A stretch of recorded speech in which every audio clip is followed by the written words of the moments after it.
You're listening to the Light Novel Podcast.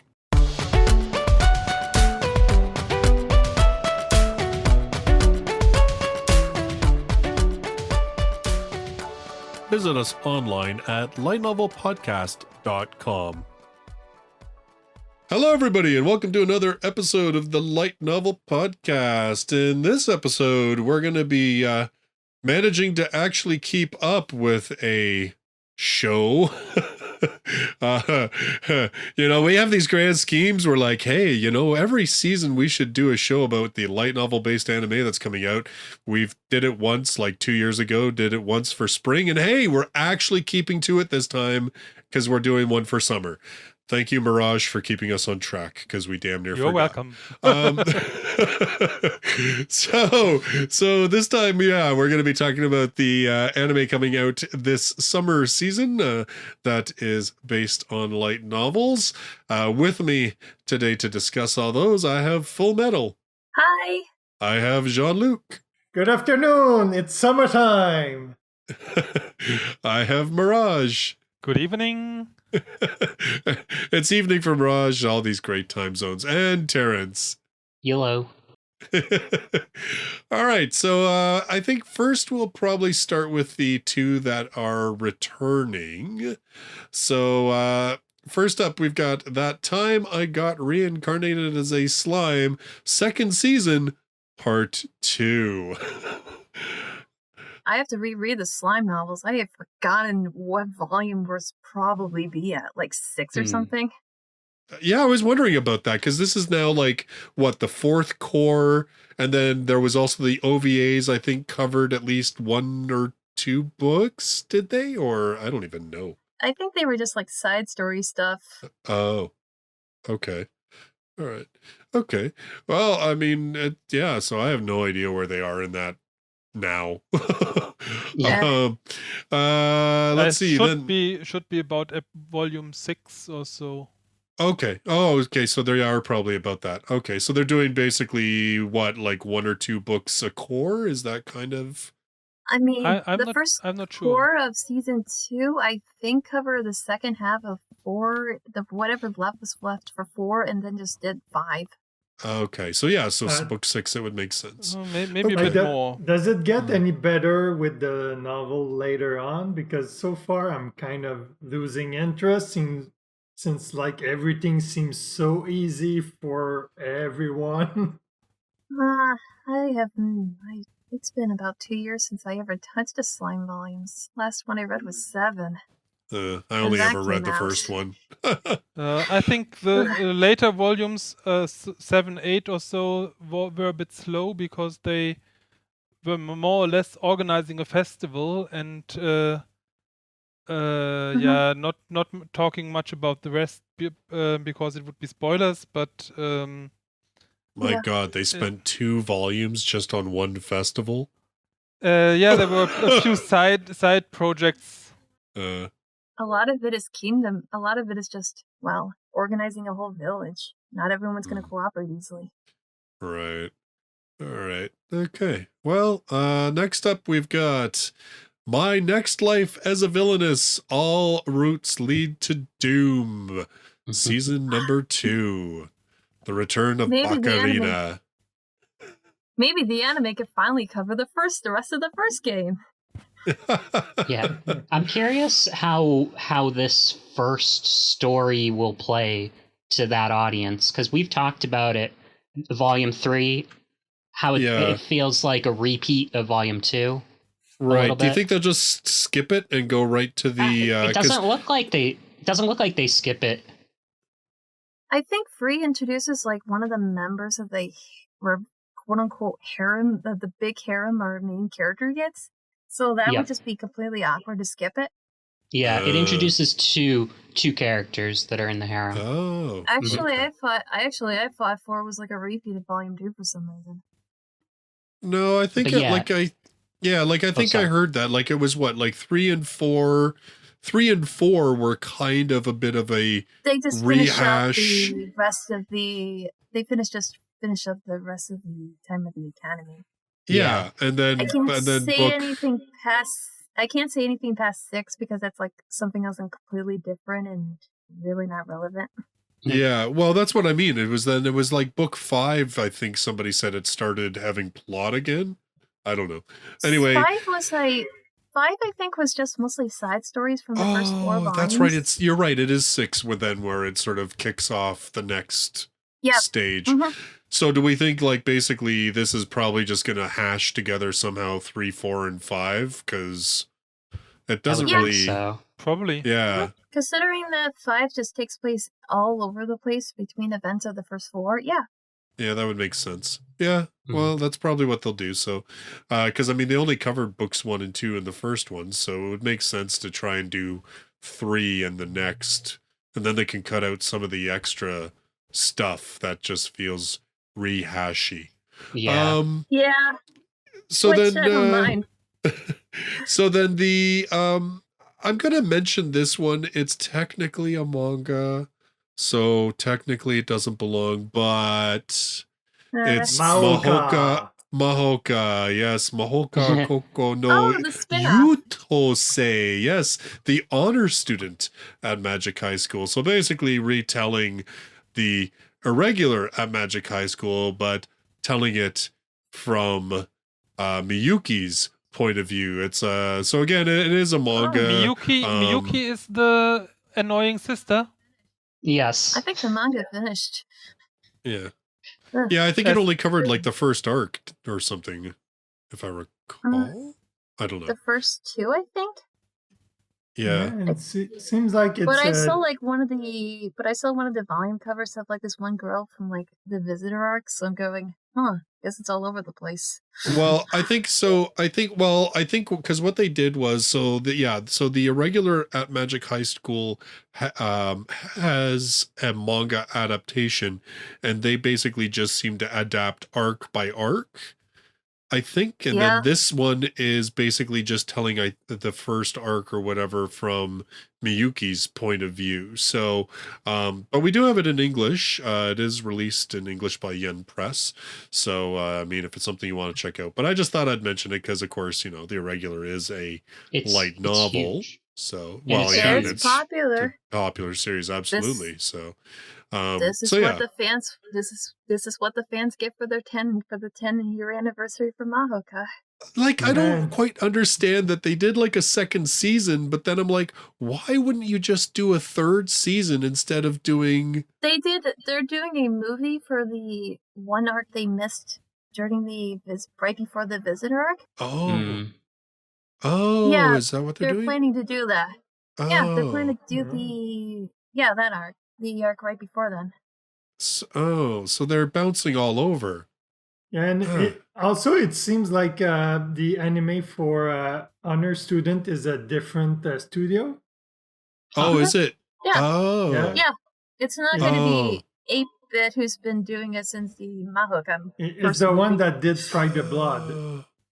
Oh, so so it's almost like they're farming out different arcs or like adaptations so they can just keep it out in the public eye kind of thing.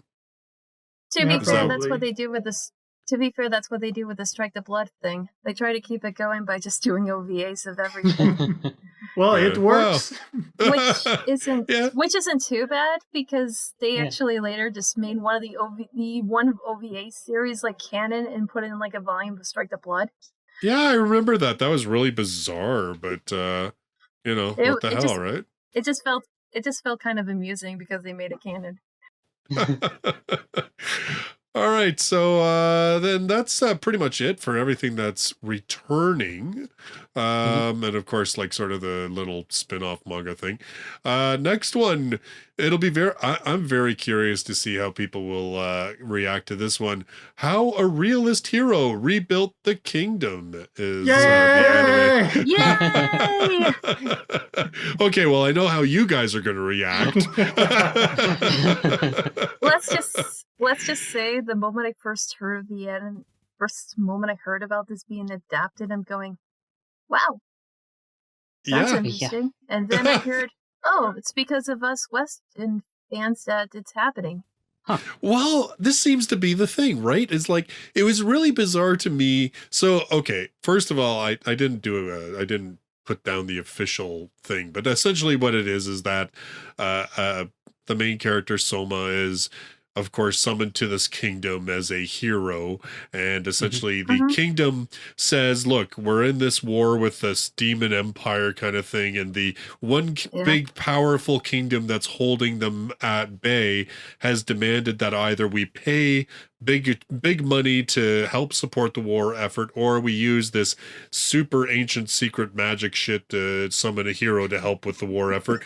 We got no money, so we summoned you. And then Soma's like, I got some ideas that we could maybe do where we could just pay them instead of sending me to fight demons. and his ideas are so good that the king is like, you know what? How about you run the kingdom? I'm just going to abdicate the throne and you can just take the whole shebang, right? And while we're at it, marry my daughter, goddammit, because, then shit's all official and stuff. Like, yeah.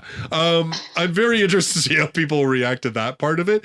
I'm supposing they will at least do the first 4 volumes because that is where it all makes sense and you kind of figure out what the hell. I kind of hope not, because I think it's only 1 cour. The war arc and 2 volumes. The first 4 volumes are all the first arc. Yeah, but like the first volume entirely from when I just recently reread it was more like, here, I'm introducing these guys. Nothing's mostly wrapped up, and see you in volume 2. Yeah, 4 volumes is a bit much for 1 cour. Yeah, that is the one thing that I would be 12 hesitant. Episodes, like exactly, and I mean there is a lot of stuff that actually goes on in those books. Like, I mean, we have an international conflict, we have an internal conflict, like there's a lot of stuff, and really you can't crisis. Right, and you can't really skip over any of those parts because nothing will make sense later on. Yeah, it's also hard to cut somewhere in between. Yeah, yeah. I feel like the appeal is the slower build-up. Like, the appeal is seeing all these characters and what they do for the kingdom. So if you just kind of cut it out, that wouldn't be great. Oh, yeah, it wouldn't be great for us fans who mostly appreciate the slow build-up. Yeah, but so we get the idea of who everyone is and everything. Yeah, but sometimes with anime, like what happens is that they really they like to scrunch thing up just to make a promo. Promotion of the anime. So I get that, and that would be my fear, I would say, about this one. I'm kind of afraid that if they did that 1 cour, that it would lose a lot of the elements that, like you guys were saying, a lot of the elements that people appreciate, like the character building, the more complex, like political maneuverings, how those individual characters on face value, you're kind of like, I'm not sure just how valuable these people are, but then how they end up contributing in such a meaningful way. Like, it would really poop the series up if they jump through too much of that. So it'll be interesting to see. On the plus side, it's by JC staff, so they have a lot of experience with LN adaptations, and they have done some good ones. Yeah, that's true. It's why the Realist hero anime is the one I'm looking forward to, but also the one I'm very afraid of. But there's one thing I kind of have some hope with. The director for this is supposed to be the guy who did Heavy Object, and from what I recall, that did the first 3 volumes so faithfully that reading the first 3 volumes of Heavy Object feels kind of pointless. Just watch the anime. Yeah, I said they have done a few very good adaptations. They've done Danmachi, they've done Heavy Object, they've done Railgun. No, I think they didn't do Index. Railgun was a manga, though. Well, it's still an adaptation, but though. It's still an adaptation, and it was better than the Index original. Yeah, people prefer the Accelerator anime way more than its manga. Seriously, don't ever read the Accelerator manga. It's pretty bad. Well, I thought that both were bad, so yeah. Well, I had to reread the Accelerator manga twice. One was for bet purposes. One was because I lost a bet. In terms of this one, though, like I do have high hopes because like the character designs look pretty good. I think it's pretty faithful to like the light novel designs for the most part. They didn't go with those horrible manga designs for the most part. Thank God they didn't go with the manga designs. Yes, God. Like, I understand they tried to go for something like a quote-unquote painting with the manga covers, but man, can you imagine the anime done with the manga designs? I haven't seen the manga designs. The Excel on the poster looks a bit strange, but the rest of the designs are okay. Yeah, I think it'll be all right. Excel and Juno, and we'll see a little bit. Juno's manga design is like, what have they done to you? So then next up that we've got is The Detective is Already Dead. Yeah, so this one, we do have an English. Oh, I should have said Realist Hero. Well, obviously we have Realist Hero in English. We're all going off about it. But I should have said J Novel Club has licensed that. You can get it either ebook from J Novel or in print from Seven Seas. That's a whole other podcast, and we've already covered that in a previous podcast. In fact, we actually covered. In fact, we did actually cover volumes 1 to 4 of the Realist Hero in previous podcasts. So, if you haven't been keeping up with us, you can go back and check that out. Anyway, The Detective is Already Dead. This one is officially licensed, coming out from Yen On. In fact, coming out from Yen On, I guess probably by the time this goes live, it'll be out in a week. Like it'll be out soon. Yeah. They're trying to. Weirdly, the first volume is supposed to come out right before the anime. So, hey, if you're curious about the story and not sure if you want to sit for the first hour premiere of the first episode, then check out the first volume. Maybe it'll catch your eye. Most people will probably do it the other way around.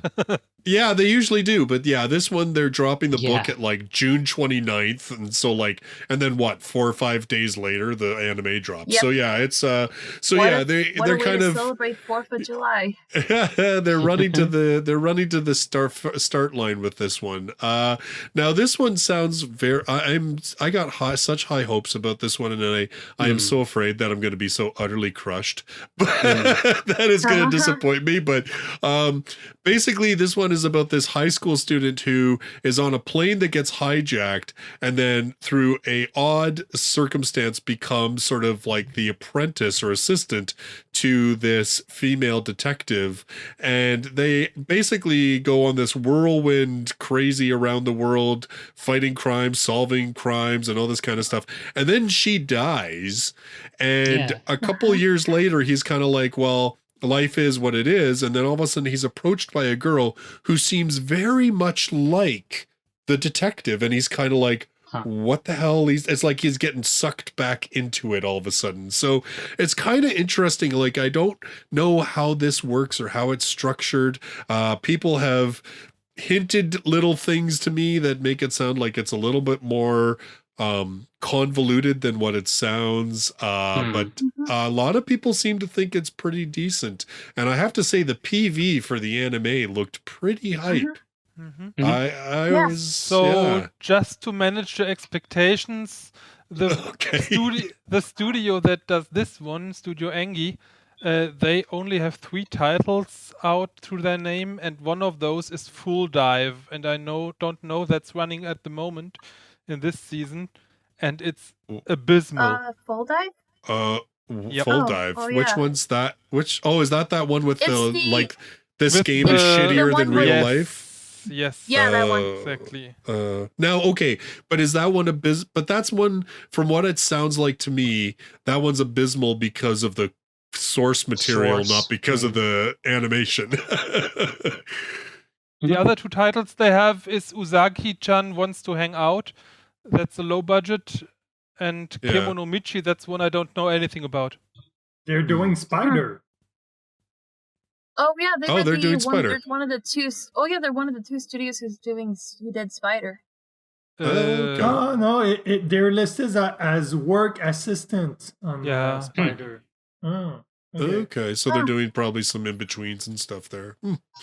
All right, well, I mean, nonetheless, the PV looked pretty good. We'll see. We'll see how it goes. I'm probably not going to watch it until I've at least read the first episode, the first book. Yeah, I want to read the book. From what my Twitter feed has taught me, I heard the series is pretty good. Mm-hmm. Yeah, but it's one of those that I just will keep my expectations low. I don't have much experience in the whole detective / whatever detective stuff there. I don't know how much. I don't know how much this is actually going to be a mystery, though. You know what I mean? Like, I mean, I'm just curious of how the detective stuff is taking in. Yeah, more I don't know. Thriller? Yeah, like I think it's more like real life action. Like I don't know how much mystery aspect there really is to it. But I mean, probably I don't know. With the detective of why this girl who looks like the dead detective is there. I think there's going to be some kind of crazy plot twist with like twin. I know nothing, but like twin sister, she's not dead. Like something's going to happen. Like I don't know. Yeah. I'm still not sure of how much this will be worth as a long-time plot element. Yeah, because I don't know. It's usually something you can just solve with just asking her, are you the sister, are you a relative or whatever, and then she's a relative. It probably might not be the biggest thing in this series. I kind of wonder if the series is going to be like one of those ones that kind of part of it is flashback revealing things that he did with the detective. Yeah. And then the rest is going to be whatever's happening in the current timeline that doesn't have anything to do with the detective necessarily at all. Like that's kind of what I think, but it'll be interesting to see. Yeah. All right. So next up we've got a actually this is kind of interesting because we don't get a whole lot of the go back in time type light novels. We don't have like really much of it. We don't have a lot of those this way. It's Bokutachi no Remake, or just Remake Our Life. Yeah. Hashiba Kiyoya is a 28-year-old game developer. With his company going bankrupt and him losing his job, he returns to his hometown. Looking at the success of creators of his age, he finds himself regretting his life decisions as he lays distressed on his bed. As Kiyoya wakes up, he discovers that he's traveled 10 years back in time before he entered college. Will he be able to finally make things right? This is a story about a failed person who is given a second opportunity to follow his dreams. So yeah, I think this one, Terrence, was it you that was talking about this one way back? Yeah. Okay. So again, I haven't touched it in a while, but this one is up to 8 volumes in Japan. It has 3 spin-off volumes that are basically like a what if he didn't, travel back in time. But the basic setup is basically what you said. He's he works for this game development company. It goes bankrupt, and the loan sharks kind of come and grab the founder of the company. And then he's on his own. He goes back home defeated, and just kind of thinks I wish I could go back and redo everything. And then he wakes up the next day. His sister, who's actually an adult in the future with a kid, I believe. His sister comes in and she's in like her high school uniform, and he's like, "What's going on?" And he finds out, he's in the last year of like his high school. I think he's deciding what college he's going to go to. And last time he had that decision, he picked like his safety school. So this time he's going to pick the one that's going to be that like he wants to go to. Exactly. And it's a co-ed kind of thing. Like I think he's going to end up living with these creatives, and of course, girls and guys, in the same place, but it's got that rom-com aspect. But yeah, like these creatives that he knows from the future who are involved in things like the manga industry or the entertainment industry or the game development industry. So I'm really curious how this one's going to play out. Like, I don't know. Are they going to keep it, obviously it's going to have, fun, rom-com shenanigans and stuff like that. It does sound like it'll have some drama in it too, though. And also, obviously, whatever, they're trying to achieve, he does seem very determined in the trailer, if you did see it.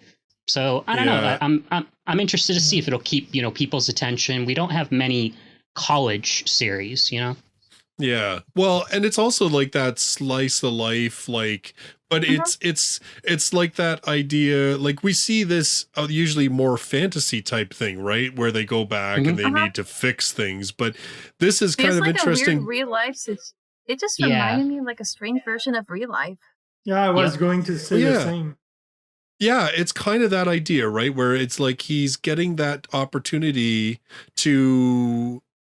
Yeah, but it's because he's changing everything about his life. I find it interesting. Like, I honestly think I think I said this to you one time, Terrence. I was like, this is just like basically a 40-year-old's fantasy, right? Where they're like, if I could just go back and fix shit. The guys who are in the midlife crisis. What I wonder is like if like in real life are other people that also came back in time with him? I think so, because based on the title, it's called like Remake Our Life. Let's let us go back and re-enjoy our creative and youthful days. That sounds like more than one person. But I assume that's going to be a revelation. Yeah. Oh, sorry. Yeah. There were like a couple of people who were in it, but what caught my eye instantly, which is less to do with the series entirely, but one of the studios that is supposedly making this, a visual novel company, Frontwing of all things. What? Oh, because one day I was looking at my YouTube subscriptions and I saw the PV for this and I went, what the heck? This is like a visual novel company normally, so what? And then I realized they're one of the people they're collaborating with Feel. So the studio Feel, that's doing this series, they have done a lot of very good slice of life series like Tsukigaki Kirei, Hinamatsuri, or Teenage Love Comedy. Oh, okay. Huh. Yeah. So it's like romantic a good comedies now. Yeah. So it's got some good sort of that behind them. All right. 2 and 3. Yeah. That's cool. All right. Cool. I have faith in them doing this. They can do well with slice of life stuff. Yeah. All right, cool. Well, and you know what? Maybe we'll get this one licensed at some point. Yeah, I mean, actually, I will love. Pretty likely. I would love to get this licensed. It's too bad it would be nice didn't to pick see it up yet. Yeah. Well, you never know. I mean, maybe this could be an Anime Expo announcement. I mean, J-Novel. There's also a chance J-Novel could get it because of their deal with Tanakawa. Exactly, but, yeah. I don't know. I don't have the biggest expectations for them getting it, but it would be cool. It's a title basically anyone could pick up except for Tensei. One Piece. Yeah. I would say it would be a good fit for and Tensei. probably not Cross Infinite World. It would be cool for Tensei, but yeah, it would be a good fit. They're a newish company, and I don't think they really sound like them. No, it sounds like a title that would be a bit too expensive for Tensei for a small company like that. Yeah. Well, I mean, it'll probably be a yen. Yeah. All right, and then so next up we have Cheat Kusushi no Slow Life Isekai ni Tsukurou Drugstore, or Cheat Pharmacist Slow Life, Making a Drugstore in Another World. That's not actually the title that the English edition has, and I should have looked that up. Oh, yeah. Seven Seas has this. Yep, that's right. One day, a corporate slave, Reiji, suddenly got transported to another world. He made the best of his skills to make better potions, which earned him lots of money, and with that money, made a drugstore. An elf who has trouble aiming with his bow, give him some eye drops. A dragon who always breathes out fire unintentionally? Don't worry, we have cough medicine for you. Reiji's new, fun, slow life as a pharmacist in a village drugstore starts now. So, I mean, I don't know what else to say about that. That's pretty straight ahead. That cough medicine thing made me laugh. So the last title of this studio was Kuma Kuma Kuma Bear, and it sounds almost exactly like the same kind of story. Yeah, the same slow life fantasy. Yeah. Oh yeah, the same. Yeah, but they did Master of Ragnarok. Oh yes, Master also Master of Ragnarok. Yeah. We won't talk about frightening. that one. We won't talk about that one. Although this I will say, like, this one does sound kind of similar to me as, like, I've been killing slimes for 300 years, like that same vibe. You know what I mean? I haven't actually read the light novel, so I don't know, but I don't know. Yeah. Or I don't know if anyone has seen or is seeing Dragon is going house hunting in this season. I've read a bit of the manga, but I wasn't sure. I just read a little bit of the manga to see what it was, and I went, so it's just about a dragon who got kicked out and is forced to try to get a house. Yeah, that might be also something like this. We seem to be getting more and more of these slow life fantasy titles, eh? All right, well, instead of a slow life fantasy, how about we go for a big power isekai? God damn it. No, I don't know. Seirei Gensouki. Spirit Chronicles. Yeah. This one is officially available in English from J Novel Club. Amakawa Haruto is a young man who died before reuniting with his childhood friend who disappeared 5 years ago. Ryo is a boy living in the slums who wants revenge for his mother who was murdered in front of him when he was 5 years old. Earth and Another World, two people with completely different backgrounds and values. For some reason, the memories and personality of Haruto, who should have died, is resurrected in Ryo's body. As the two are confused over their memories and personalities fusing together, Ryo decides to live in this new world. Along with Haruto's memories, Ryo awakens an unknown special power. Magic. Come on, it's magic, people. And it seems that if he uses it well, he can live a better life. I love how they say special power. I'm like, it's fucking magic. Come on. But before that, Ryo encounters a kidnapping that turns out to be of a princess of the Bertram Kingdom that he lives in. After saving the princess, Ryo is given a scholarship at the Royal Academy, a school for the rich and powerful. But being a poor orphan in a school of nobles turns out to be an extremely detestable place to be. Dun, dun, dun. That's just volume 1, by the way. Yeah, I was going to say. After volume... This is one of the few series I read, and not barely anyone ever talks about it. Yeah, I read the volume 1, but didn't continue. And part of why I didn't continue was like the way people said, if you should be interested in this series if you like cute girls. Like that's how they sold it, and I'm like, is that like? I don't know. Feels a bit misleading because is it yeah. Because they like it almost sounded like it's only harem. Yeah. It's the sad part about the whole thing is the only sad part is what they just covered the first 3, which is just nothing but the prologue arc. If so, oh god, that's gonna be sad. But I don't have any issue because the staff and TSM Entertainment seem to feel like, we got this.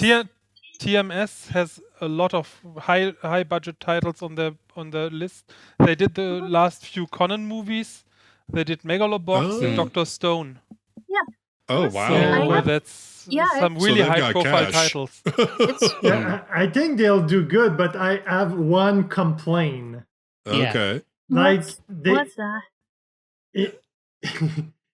It's the main character's voice. It's Kirito. I think. And he kind of looks like it. Oh yeah. Oh like yes. I really like that voice actor, but he has so many roles that is so much better than his Kirito voice.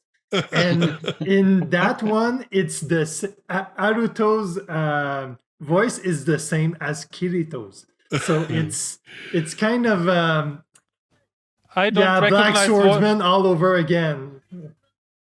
The strangest thing is the two don't even have similar personalities. I don't recognize voice actors anyway, so I don't mind either way. I mean, I'm sure they just used the voice probably later on, not early on, because, like, can you imagine Kirito's voice being for a 5-year-old? No. This that one would be is funny. weird. Yeah, the setup for this one is weird. It's kind of weird. Like, the first volume is just all mostly the Academy stuff, and then things happen, and he no longer attends there. And then it's just him trying to get an idea of what world he is. As for the whole mother's thing, what Rio wants to do, gets explained in Volume 3. But yeah, I don't know, the setup's weird, you know, where he's got like this like childhood friend or whatever in his world, and then like they get reunited in college, but they don't because she doesn't recognize him or doesn't pay attention to him. Yeah, because after the high school. school entrance exam, and then she disappears after the first day. Yeah, that gets explained later. Okay, it does. Okay. It's so weird. She probably gets complicated. I bet she gets isekai to this other world. That's what happens. I'm sure she. Don't spoil. Don't spoil. I'm just pulling that out of my butt. You're actually, the sad thing is you're actually kind of correct.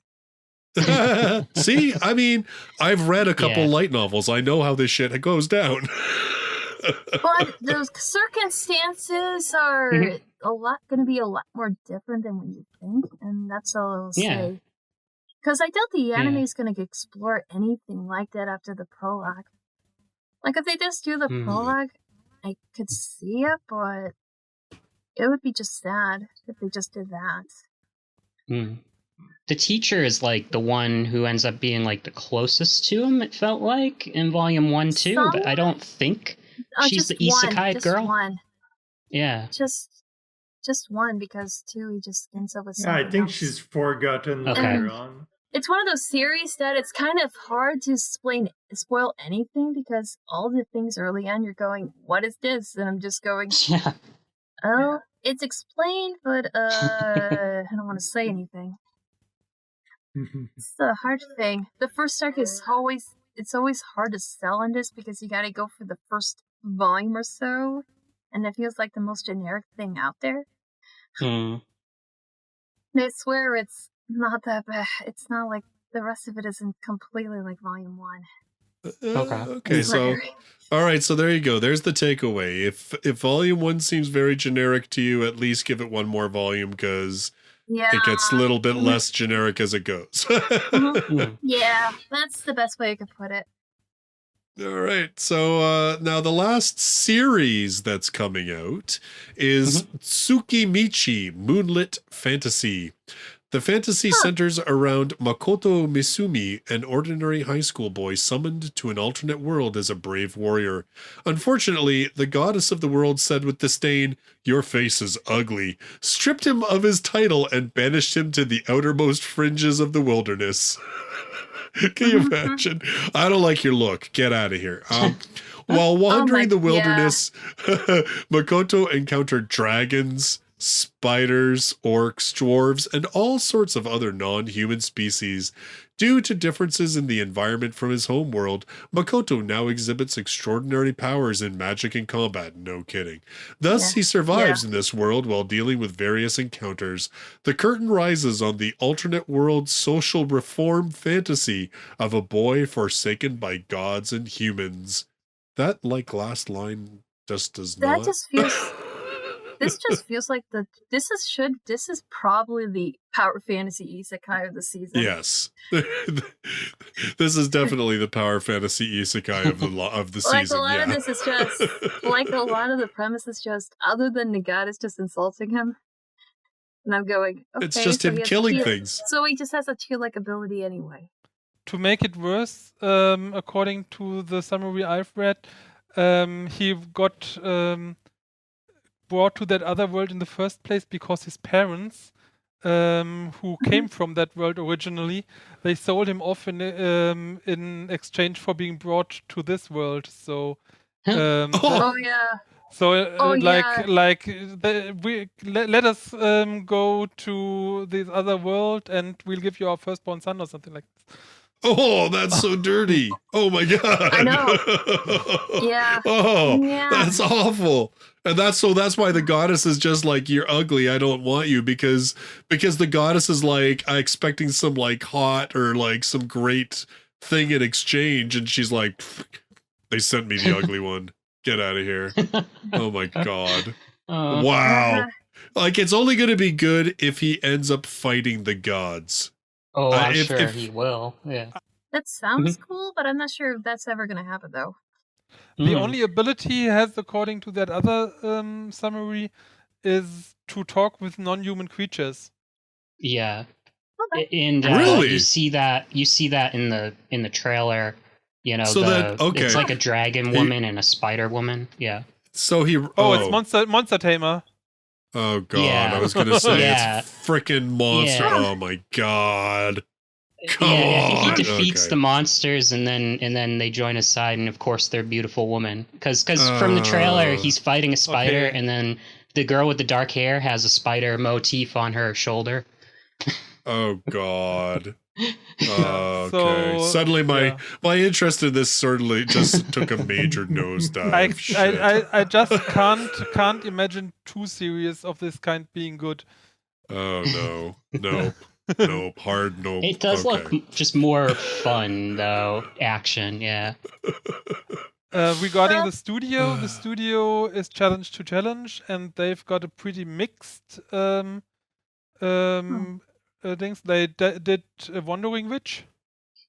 Oh, that was They also did World End, but they didn't do much overall. Chichibato is one of the other titles they did, and that one was pretty bad. I don't think I touched that one. All right, and then other than that, there's just 2 films. Now, I don't know if you guys want to talk about these films. I probably don't know much about them. I don't know what they are. It's not like we'll be able to watch them. That's the sad part. Probably not. And and again, and I don't even know that they're necessarily light. It said novel, not light novel. So my guess is that these are actually, they're actually like more actual novels. I mean, I'll just if you want to keep an eye out for it. The first one is called The Deer King. Van is the head of a group of soldiers who expected to die fighting for their lands against a large empire looking to incorporate their home into its kingdom. Instead of dying, however, Van is taken as a slave and thrown into a salt mine. One night, a pack of strange dogs attacks the salt mine, and a mysterious illness breaks out. During the attack, Van takes the opportunity to escape, and he meets a young girl. Elsewhere, rumor is spreading that only immigrants are coming down with this mysterious illness. The medical scientist Hossel risks his life to search for a cure. Doctors also study a father and child who seem to have survived the illness. The novels tell the interconnecting stories and bonds of those who fight against a cruel fate. So that one is a Katakawa title, and people are TLing that. They're what? Translating it, unofficially. Okay. So there is a, if you did want to check it out, Oh, okay. And then the other one is Misaki no Mayoiga, 17-year-old Moeka who lost her parents, and Yuri, seeking to escape her violent husband, got off at a Kitsunezaki station one day. The great earthquake and tsunami had changed their destinies. Their lives were saved, but they were perplexed when asked about their identities at an evacuation site. It was an old woman named Kiwa Yamana who lent them a helping hand. From that day, Yuri was known as Yui, Moeka as Hiyori, and together with Kiwa, the 3 women began a wonderful communal life together at the old house Mayoga overlooking the sea. So it's like 3 generations of women basically like living their lives. Together. That sounds awesome. It sounds like a very complicated setup, but aside from that, it sounds like it's very much like a slice of life type thing. So it could be kind of cool. Like, I like those kind of stories where they have different generations and everybody's learning from different generations and stuff like that. And Yeah, I mean, you can never go wrong with a grandma kind of guiding everybody through their stuff. Yeah, the studio behind this did Fire Force and Cells at Work. So to list some of the more well-known titles. Yeah. All right. So that's everything that's light novel based that is going to be hitting the airwaves come July for the summer season. It's an interesting bag. Like a lot of fantasy, obviously, which is kind of par for the course. But at least two of them are more like set in our modern world. One has a slight we went back in time fantasy bend, but sounds like it'll be mostly a slice of life type series. So so kind of interesting. Any case, 6 out of 8 titles are isekai. You just. I mean, it's. I mean, we didn't get much isekai last season, so I guess they're just. I gotta fill that isekai quota for the summer. Oh, Mirage, you didn't even have to. And I think something I just noticed. Is it me or isekai primarily comes from light novel and nothing else? Yes, yeah, because there's like nothing else in the season. I've seen a couple. There's like a few that are based on manga. Yeah, there are some manga. Yeah. Oh yeah, no, you're right. I think you're right. Most of the isekai that get translated into anime, not all of them obviously, but a lot of them are light novels, but there's definitely like I mean, you could probably argue that I've Been Standing on 100 Million Lives is sort of an isekai. I thought it was a light novel. No, it's a manga. It kind of is. No, it's it's a manga. Yeah, I know, but from the first episode I watched, I was sure it was a light novel. Yeah, it very much feels like it. It's kind of an isekai, but they also come back to their. It's like a strange gate situation where they are there for a bit and then they go back to the so it's kind world. of a weird. It's not exactly, but it's whatever. Yeah. It's fine. Isekai adjacent. Isekai adjacent. Oh, shit. Wow. Is that where we're going to start terming these things now? Oh my god. So that is everything. So to you listeners, feel free to comment down below about what exactly you're looking forward to. Are there any of these that have either that you've already read and you're looking forward to, or that you're curious about? Let us know in the comments down below. In the meantime, thank you so much for listening. And of course, thank you all for stopping by and chatting about these. And we will see you in the next episode. Till then, bye-bye for now.